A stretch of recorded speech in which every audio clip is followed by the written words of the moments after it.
C'est horrible quand on vous traite d'antisémite, on dit des trucs. Merde, je suis pas antisémite, moi. Bonjour à tous, j'espère que vous allez bien, ça fait sincèrement plaisir de vous retrouver aujourd'hui. Bon, avant de commencer cette petite réaction, je compte sur vous les amis. Parce que sur la dernière vidéo, plus de 5000 vues pour 399 likes. Alors je remercie bien sûr les 399 personnes qui ont liké cette vidéo, mais je compte sur vous pour liker beaucoup plus à cette vidéo. Parce que sans ça les amis, la chaîne n'aura plus de visibilité. Et qui dit plus de visibilité, dit plus de chaîne. Bon, sur cette première vidéo, on va parler de François Lambrouille. Ah non, désolé, François Bayrou, qui a un niveau de nullicisme tellement stratosphérique que ça force l'irrespect total. La conviction qui est la mienne, c'est que c'est du côté des citoyens français que se trouve la clé de ce retour à l'équilibre que nous appelons de nos voeux. Alors, je veux indiquer clairement qu'il ne s'agit pas de faire adopter un budget par référendum. Ça serait impossible, institutionnellement impossible. Mais il est tout à fait possible d'imaginer, et nous n'en sommes pas encore là, un texte cadre qui permette aux Français de prendre la pleine mesure de la situation. Et non, ils ne le savent pas. Pas du tout, ils ne savent pas, vous leur dissimulez tout le temps. Il y a des années et des décennies que toutes vos interventions sont pour expliquer que les gouvernements successifs sont méchants parce qu'ils donnent assez d'argent aux causes qui vous intéressent. Et donc, je suis, Monsieur le Président, tout à fait prêt à envisager avec vous en particulier et avec ceux de vos collègues librement quel genre de consultation nous pouvons mettre en place à la décision du Président de la République. Je rappelle que l'article 11 de la Constitution pour un texte portant norme, c'est évidemment proposition du gouvernement et décision du président de la République. Mais je suis persuadé que si nous ne sortons pas des sentiers battus, nous n'arriverons jamais à trouver une réponse à cette question. S'il n'y a pas une prise de conscience profonde de nos concitoyens, de leurs familles, de leurs associations, de leurs entreprises, s'ils ne sentent pas à quel point ils sont engagés dans ce drame, alors nous n'y arriverons pas, parce que l'habituel mécanique, c'est qu'il faut toujours, on l'a vu ici d'ailleurs au moment de la discussion du budget, que nous avons réussi in fine à faire adopter cet automne, la mécanique, c'est constamment de baisser les prélèvements et constamment de dépenser plus. Ça s'appelle des déficits. Je veux simplement dire, je suis sûr que vous serez d'accord sur ce point. Des déficits, on peut en faire si on n'a pas de dette. On reporte dans le temps et ma foi, les choses peuvent se redresser. De la dette, on peut en faire si on n'a pas de déficit. Parce que le temps vous sert. Mais si vous avez une masse jamais atteinte de dette et une masse jamais atteinte de déficit, vous êtes dans une impasse dont vous ne pouvez pas vous sortir et il n'y a que la prise de conscience des citoyens français qui nous permettra de trouver un chemin. Bon, ce personnage-là me donne envie de dormir. Ça fait plus de 3 minutes qu'il parle et j'ai rien compris à ce qu'il disait. Mais je pense bien que lui aussi avait rien compris à ce qu'il disait. Bon, sur cette vidéo-là, on va se rebooster un peu avec le député de la France Insoumise, Louis Boyard, qui explique vous réprimer les étudiants mobilisés pour la Palestine, car il vous renvoie à votre propre honte, celle d'être complice du Raslar et de l'antiseptique, celle d'être complice d'un géno. Mon discours contre la loi réprime les étudiants mobilisés pour la Palestine. Du coup, vous pensez bien qu'en vous mettant cette vidéo, YouTube va me fermer les vannes, et c'est pour ça que je compte sur vous pour liker et partager un max la vidéo, pour avoir beaucoup plus de visibilité. Près de la moitié des Françaises et des Français n'ont pas de religion dans notre pays. Quelle personnalité politique, chaque fois qu'elle se retrouve en difficulté politiquement, car je vous le rappelle, vous n'avez aucune majorité politique dans ce pays, vous avez perdu les dernières élections. Il ne vous reste qu'une seule arme, c'est la haine, c'est la division, et vous instrumentalisez les religions pour diviser notre peuple et tenter de régner contre le peuple. Voilà qu'aujourd'hui vous arrivez avec une loi contre le racisme et contre l'antisémitisme que vous me permettrez d'appeler loi contre le racisme et l'antisémitisme à 0 €. Car durant tout ce texte, nous avons démasqué le fait que vous allez mettre 0 € pour lutter contre le racisme et pour lutter contre l'antisémitisme à l'université. J'irai même plus loin. Vous baissez les budgets dans les universités. Vous baissez les moyens qui permettent de lutter contre le racisme et l'antisémitisme à l'université. Et c'est là que se dessine la boucle. Alors que vous alimentez la haine, alors que vous alimentez les divisions, alors que vous alimentez l'antisémitisme et l'islamophobie, vous donnez encore moins de moyens à ce qui permet de lutter contre, c'est-à-dire l'école de la République et les universités. Je dis que vous faites monter l'antisémitisme dans ce pays en passant vos journées à mettre un trait égal entre les juifs et entre le gouvernement israélien. Et nous affirmons contre vous que les personnes juives n'ont rien à voir avec le gouvernement israélien. Vous alimentez l'islamophobie parce que dès lors qu'il faut la dénoncer, vous bégayez. Et durant ce débat, nous avons vu la ministre de la lutte contre les discriminations refuser d'utiliser le terme islamophobie. Nous voyons le ministre de l'Intérieur refuser d'utiliser le terme d'islamophobie. Et même pire, nous voyons ce même ministre de l'Intérieur crier à bas le voile. Oui, oui, oui, vous êtes responsable de la montée de l'antisémitisme, de l'islamophobie et du racisme dans ce pays. Et summum de l'abjection avec cette proposition de loi. Alors que vous baissez les moyens qui permettent de lutter contre le racisme et l'antisémitisme à l'université, vous y glissez un article 3 vicieux qui n'a qu'un seul intérêt, réprimer les mobilisations étudiantes contre le génocide en Palestine.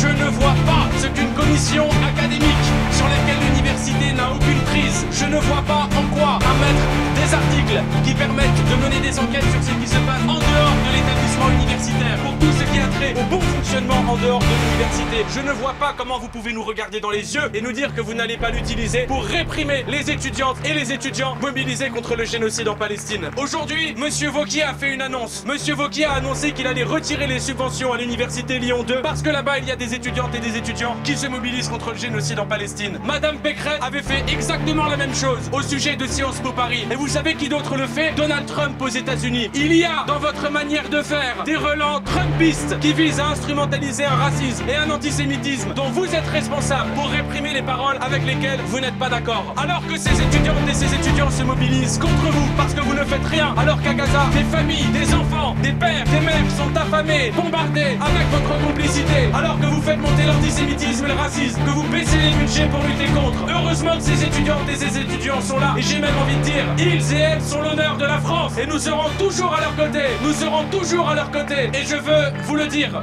au nom d'une jeune génération, à qui l'école de la République a appris ce qu'étaient les guerres, à qui l'école de la République a appris ce qu'étaient les génocides, nous serons toujours du bon côté de l'histoire, contre ces aveuglés que vous êtes, qui utilisent la répression, le racisme, l'antisémitisme pour diviser le peuple. Si vous voulez dissoudre le racisme, dissoudre l'antisémitisme, alors il faut commencer par dissoudre ce gouvernement. Merci monsieur le député. Et la dernière explication de vote. Et là, on va se tourner sur l'entrepreneur, collectionneur d'objets napoléoniens, Pierre-Jean Chalençon, en pleurs sur le plateau du pédo Jean-Marc Morandini, en expliquant bien sûr: je ne suis pas intercepté. J'ai une maison à la maison, mon pote s'appelle Cohen et je suis homo. Merde quoi. Bon, pas besoin de vous dire qu'il a sorti sa carte Joker. C'est horrible, enfin, on vous traite d'antisémite, des trucs. Je suis pas antisémite. J'ai mes ousas là, mes meilleurs amis, c'est Jean-Michel Cohen, Julien qui est un copain, Michael Kramer, tous mes amis, et depuis 24 heures on dit que des saloperies, c'est horrible. En plus je suis gay, je suis homosexuel, je lutte. Et sur cette vidéo, on va se tourner vers Europe 1, qui crache sur tous les Français et surtout sur nos ancêtres, les amis. Il nous explique le 8 mai 1945, il y a cette idée amenée par le général de Gaulle que ce sont les Français qui ont libéré la France. Ils expliquent sur Europe 1, c'est partiellement faux, mais ils avaient besoin de fabriquer cette croyance pour les soulager un peu. Et après, ça sera quoi la suite? Que tous les Français ont collaboré avec le moustachu? Au lendemain de la guerre, les Français pensent que ce sont davantage les Russes qui les ont libérés, pensent que ce sont davantage les Américains qui les ont libérés, ou pensent que ce sont les résistants français qui les ont libérés? Il y a un peu des deux. Les Américains, on les a vus. Ils sont passés dans Paris, ils sont là avec leur chewing-gum, le Coca-Cola, vous savez, c'est un peu l'image d'Épinal. Ce sont les sauveurs. Il y a aussi très vite cette idée amenée par le général de Gaulle que ce sont les Français qui ont libéré la France. C'est partiellement faux, mais il avait besoin de fabriquer cette croyance pour refaire nation, pour penser les plaies de l'occupation et aussi penser les plaies laissées par Vichy, parce que c'est un régime collaborationniste. Donc les Français savent à peu près qui les a libérés à ce moment-là, et puis après, la mémoire de la résistance et la mémoire de la Seconde Guerre mondiale, elle est malléable en fonction de la façon dont les historiens la travaillent, des archives qui sortent au bout de plusieurs décennies.